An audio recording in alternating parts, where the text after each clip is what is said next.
yang nggak sabar nih Ustazah buat dengerin tema spesial kali ini, yaitu jangan berhenti jadi orang baik. Nah, sering kali nih Ustazah ya, kita tuh namanya manusia kan dijahatin sama manusia yang lain, dan kita tuh dilema, tetap baik nggak ya, tetap baik nggak ya, gitu-gitu Ustazah. Nah, menurut Ustazah nih gimana nih, bisa bisa singkat sebelum kita menuju materi utama Iya, kita kali ini?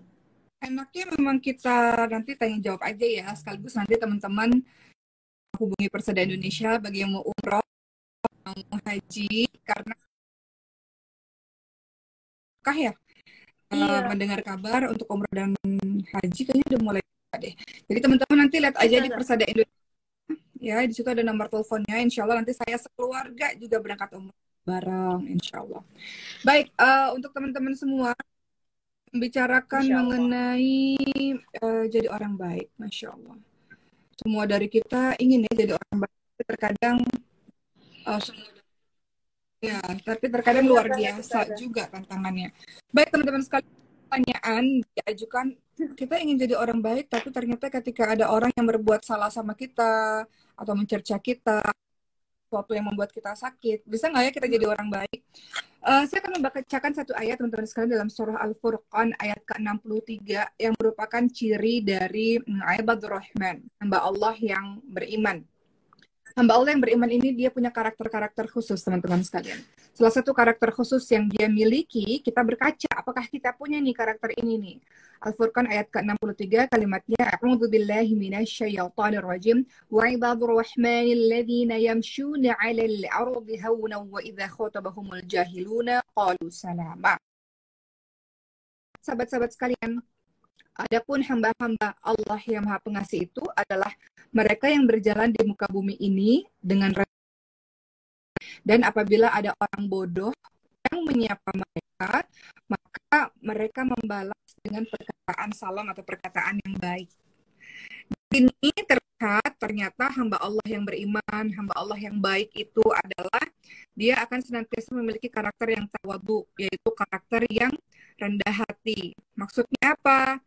Kita paham mungkin teman-teman diberi kelebihan harta itu punya Allah, nggak ada alasan untuk menyombongkan diri, rendah hati. Karena bagi Allah hari ini teman-teman kaya, besok teman-teman dimiskinkan, gampang sekali bagi Allah. Tiba-tiba Allah kasih kebakaran, kasih apa, perampokan dan sebagainya, harta habis bisa juga. Jangan sombong. Atau teman-teman merasa teman-teman pintar, teman-teman berilmu, karena ilmu itu juga dari Allah Subhanahu wa taala. Allah bisa tiba-tiba cabut ilmu teman-teman semua dibuat lupa ingatan misalnya, bisa juga. Jadi kita diminta untuk tawadhu. Setiap kali melihat orang lain kita tahu mungkin dia punya kelebihan yang kita nggak punya. Mungkin dia sholat malamnya lebih banyak daripada kita.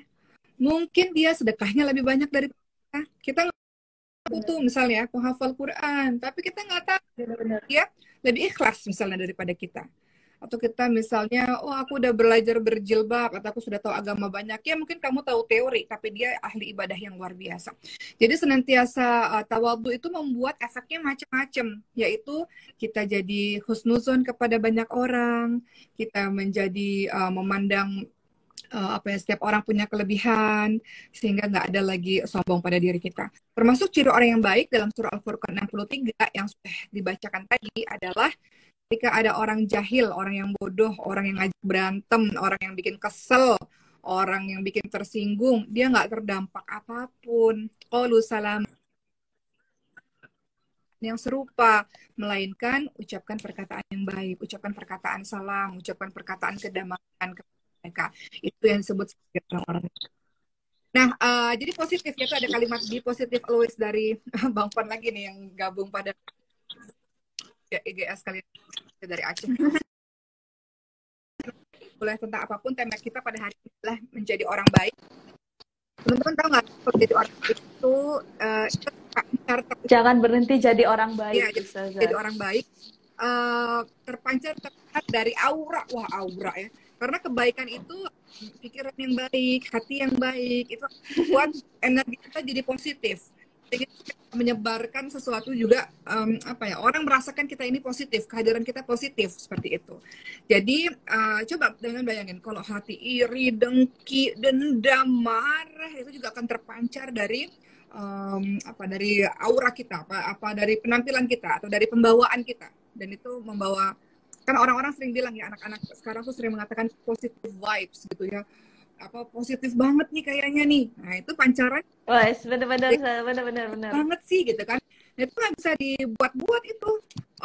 Positive vibes itu adalah bergantung erat tentu saja dengan kedekatan kepada Allah Subhanahu wa taala, hati yang tenang, pikiran yang tenang, yang nggak ada niat jahat sama orang, husnuzan pada orang, kemudian memaafkan orang, maka hati kita akan lapang, kita akan mudah berkreasi dalam berbuat kebaikan. Coba bayangin kalau kita ya, iri, dengki, merencanakan sebuah kejahatan, maka perasaannya jadi nggak tenang, dan orang juga merasakan tentang negatif vibes itu ada juga seperti itu kalau kita menggunakan bahasa anak muda.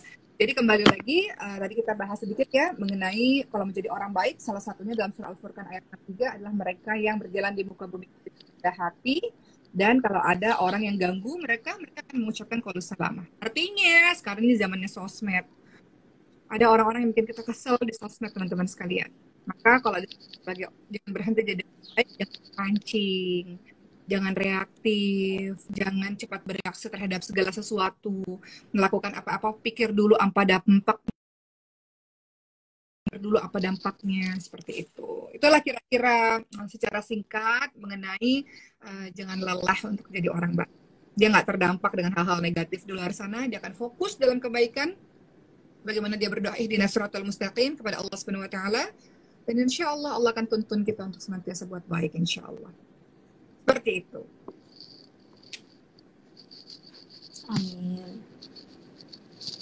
Oh ya Ustazah, kalau jadi orang baik itu kan tentunya nggak bisa nih ya kita mengharapkan sesuatu dari orang lain gitu loh. Meskipun kadang-kadang ada nih Ustazah, kalau kita berbuat baik, insya Allah kita nanti dibaikin juga. Nah itu gimana nih Ustazah, pingin nggak berharap orang melakukan hal yang sama. Kadang-kadang kan kalau kayak gitu jadinya kita Betul. nggak Teman-teman ikhlas buat sekalian, baiknya Ustazah. kadang kita buat baik ya, tapi kita tahu kita udah buat baik sama orang kok dia nggak balas.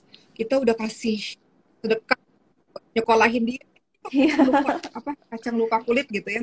Atau mungkin merasa saya total, saya ngerasa saya udah totalitas buat baik sama orang itu, kok dia malah.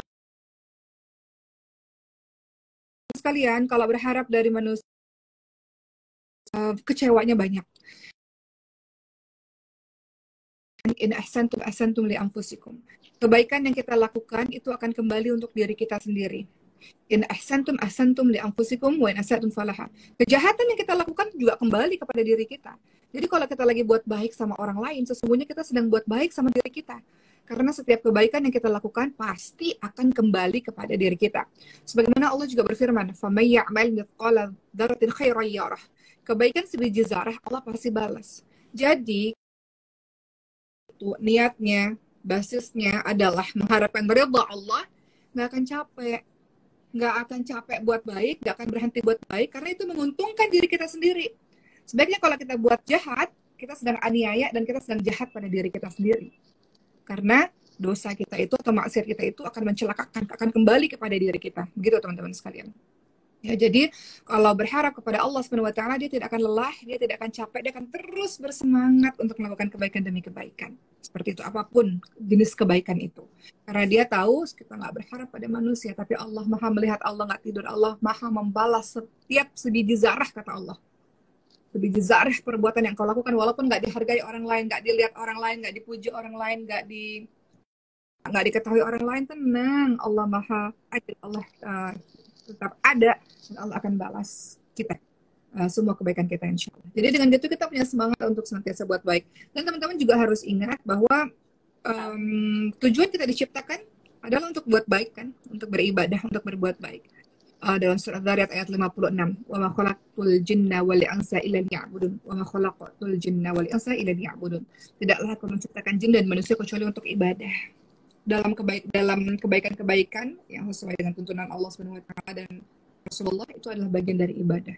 Jadi kalau konsep dari awalnya ya, hidup saya untuk buat baik, untuk jadi orang baik, untuk beribadah kepada Allah, maka Masya Allah kita jadi takut loh buat apa-apa sama Allah Subhanahu wa taala. Ada perasaan diawasi Allah.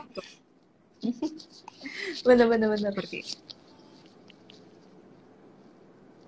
Nih, Oke, buat teman-teman Ya, yang mau tanya sama Ustazah Oki Sena Dewi, boleh nih ditaruh di kolom komentar atau kolom question. Jadi biar sumpamanya kalian mau tanya tentang tema jangan berhenti jadi orang baik, insya Allah nanti kita bakal jawab bareng-bareng. Ya gitu betul. Ustazah ya? 15 menit pertama ini nanti kita akan bahas mengenai jangan berhenti jadi orang baik, tapi berikutnya kita akan bahas mengenai umrah dan haji, teman-teman sekalian. Benar. Karena Seneng pengen banget pergi ke yuk. Mekah lagi. Yuk teman-teman, bersama dengan saya sekeluarga, bersama dengan. Bener-bener Ustazah. Oke, kita masih dengan, kita pilih nih pertanyaannya nih, Amin. apa nih pertanyaannya tentang jangan berhenti jadi orang. Boleh Ustazah. Coba kita pilih-pilih dulu pertanyaannya, adakah? Nah, ini ada nih, ini ada Ustazah dari Ranti Puji. Biar kebetulan bertanya, Ustazah, aku ingin jadi manusia yang tidak serakah dan selalu mengiyangi dan yang dia mungkin kadang-kadang kalau seumpamanya jadi orang baik ada ya Ustazah ya pinginnya tuh pingin ini. Nah itu caranya biar nggak serakah Biar nih nggak Ustazah serakah, gimana nih hati nih sering-sering Ustazah? mengunjungi orang-orang yang sekiranya perlu dibantu. Kita ini kadang serakah, sebenarnya bukan serakah sih, karena kita mungkin nggak tahu kehidupan di sekitar kita. Kita apatis, nggak peduli dengan urusan orang lain. Kita rasa bahwa ya udah ini urusan saya ya. Sebenarnya mungkin Benar bukan Ustazah. karena serakah ya, mungkin lebih ke mementingkan diri sendiri, apatis, nggak peduli orang lain. Sebenarnya ketika engkau turun lah, misalnya ke panti asuhan kah, atau turunlah ke rumah sakit kah, menjenguk orang-orang yang sakit misalnya, bukan di pandemi ini ya, nanti untuk mengasah empati dan simpatimu sebagai seorang manusia, teman-teman sekalian. Sekali lagi, kita ini bukan hidup seorang diri. Ya, jadi coba buka mata luas-luas, buka mata lebar-lebar bahwa banyak orang-orang di luar sana yang memerlukan pertolongan, hidupnya lebih tidak baik dibanding dengan dirimu. Dengan begitu nanti akan muncul. Kadang kalau kita beda loh, kalau cuma kita lihat TV atau kita baca berita, itu nggak ada rasanya misalnya, ataupun ada rasa sedikit. Tapi kalau kita terjun langsung, melihat keadaan masyarakat, melihat keadaan orang-orang susah, melihat keadaan orang-orang yang membutuhkan, itu bisa terasah empati dan simpati kita. Uma punya teman, sahabat-sahabat sekalian, yang memang beliau ini dari anaknya kecil ya, Pak, diajak anaknya ini ke panti asuhan, ke panti jompo, setiap bagi-bagi ke jalan-jalan, ketemu sama orang-orang di jalan, ketika umatnya kenapa, kemudian beliau menjawab untuk mengasah empati dan simpati, begitu. Jadi teman-teman, serakah itu kan dia mau semuanya untuk dirinya, ya kan? Serakah itu erat dengan kikir loh, dengan, ya kan? Karena kan mau semuanya untuk diri. Wah, Makanya temennya pelit dan bener-bener. kikir. Dia nggak peduli sama orang lain, dia nggak mau bagi sama orang lain. Kenapa? Erat lagi kaitannya sama engkau hanya peduli pada dirimu sendiri. Egois, itu temennya juga tuh. Atau apatis, ya, tidak ada rasa simpati dan empati. Dan ini bahaya besar, karena dalam agama kita itu kalau sendiri, bahaya besar. Agama kita ini adalah nasihat, sahabat-sahabat sekalian. Artinya kita peduli urusan saudara kita yang lainnya. Teman-teman lihat surah Al-Asr. A'udzu billahi minasyaitonir rajim. Wal 'asr. Innal insana lafi khusr illa alladziina amanu wa 'amilus shalihati wa tawassaw bil haqq wa tawassaw bis sabr. Demi masa sesungguhnya manusia dalam kerugian kecuali mereka yang beriman. Ini untuk diri sendiri nih. Beramal soleh buat baik untuk diri sendiri. Yang dua lagi ini urusan orang lain loh. Saling menasihati dalam saling menasihati dalam kebenaran, saling menasihati dalam kesabaran. Tuh kan, urusan kita hidup ini bukan urusan diri kita sendiri, tapi ada urusan orang lain yang kita juga harus peduli, seperti itu. Itu agama kita begitu. Sebagaimana kita dilahirkan untuk manusia, ya, ukhrijat linnas ya'muruna bil ma'ruf wa tanhauna 'anil munkar. Kita ini diciptakan oleh Allah, dilahirkan untuk manusia-manusia lainnya. Tujuannya adalah untuk nggak egois, nggak apatis, nggak untuk diri sendiri, tapi mengajak orang lain pada kebaikan, mencegah orang lain pada keburukan, seperti itu ya. Jadi kalau kita resul gimana supaya nggak serakah, turun, lihat keadaan masyarakat, lihat keadaan umat untuk mengasah simpati dan empatimu, dan kemudian insya Allah dengan begitu engkau menjadi orang yang tidak lagi serakah, tidak lagi kikir, tidak lagi egois, tidak lagi apatis. Sebaliknya engkau akan menjadi orang yang simpati, yang penuh dengan empati, yang peduli dengan masalah umat, seperti itu. Ada pepatah yang mengatakan, sebelum saya jawab pertanyaan yang lainnya, ada pepatah yang mengatakan, ya, orang yang kecil akan sibuk untuk ngurusin dirinya sendiri aja, atau sibuk ngurusin kejelekan-kejelekan orang lain. orang biasa yang ngobrolin peristiwa hari-hari. Tapi orang yang hebat, dia sibuk memikirkan umat, dan dia akan sibuk memikirkan ide-ide besar untuk memperbaiki generasi ini. Seperti itu, teman-teman sekalian. Ya. Oke, itu pertanyaannya. Kita pilih lagi pertanyaan berikutnya nih, yang berkaitan dengan... Wah, Masya Allah. Ini ada lagi nih Ustazah. Jadi ada nih, kebetulan Kakak Elisa nih mau tanya, ini gimana ya Ustazah ya bisa bedain orang yang benar-benar minta bantuan sama orang yang manfaatin. Wah, kalau udah jadi bahas pingin jadi orang baik nih susah ya Ustazah ya. Kadang-kadang ada aja yang memang Iya. memanfaatkan Ini sebelum situasi jawab, nih. mau cerita pengalaman. Gimana Ustazah? Dulu, waktu masih ceramah di stasiun TV setiap Boleh, subuh, boleh Ustazah. jadi adalah setelah selesai syuting tuh ada satu yang datang. Waktu itu dia nangis-nangis. Kan kita kalau lihat orang nangis kita iba ya.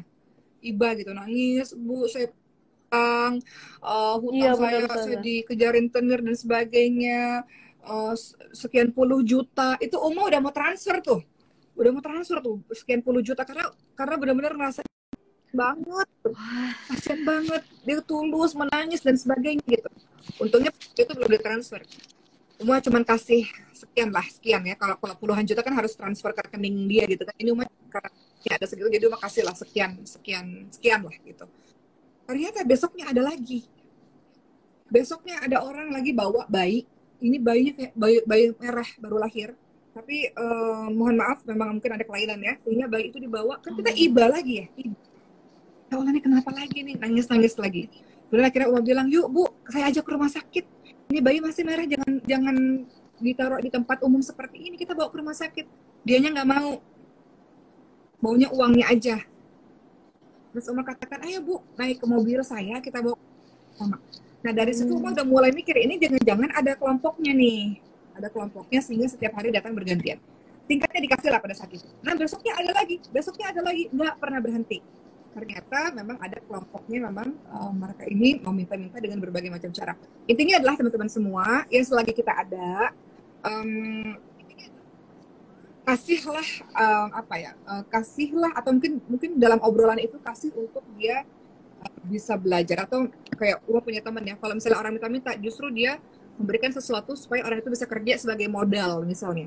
Jadi kalau kita mau orang itu jangan nolong langsung ngasih begitu aja, mungkin sekali dua kali oke, tapi kalau terus-terusan berarti ada masalah dengan dia.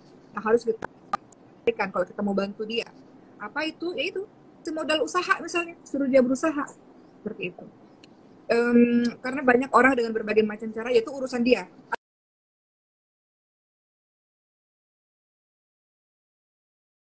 Apapun dia, misalnya dia bohong kayak dia apa kayak, urusan kita tetap dapat pahala.